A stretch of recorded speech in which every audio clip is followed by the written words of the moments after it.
ഇന്നത്തെ ചിന്താവിഷയം അനന്തരഫലം. ഒരാൾ പാപം ചെയ്താൽ അയാളത് ഏറ്റുപറഞ്ഞാൽ ദൈവം ക്ഷമിക്കും.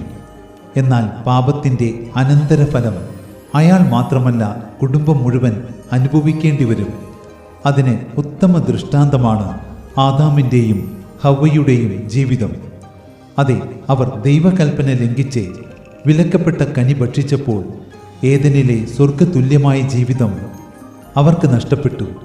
മാത്രമല്ല, അവരുടെ പാപത്തിൻ്റെ അനന്തരഫലങ്ങൾ തലമുറകളും അനുഭവിക്കേണ്ടി വന്നു.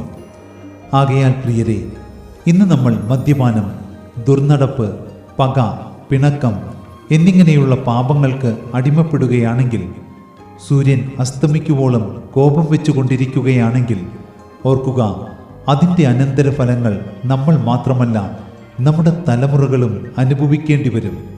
അതുകൊണ്ടാണ് നീയോ ദൈവത്തിൻ്റെ മനുഷ്യനായുള്ളവേ, അത് വിട്ടോടി നീതി, ഭക്തി, വിശ്വാസം, സ്നേഹം, ക്ഷമ, സൗമ്യത എന്നിവയെ പിന്തുടരുക. 1 തിമോഥെയോസ് 6:11 എന്ന് അന്ന് തന്നെ പൗലോസ് നമ്മോട് ആവശ്യപ്പെട്ടത്.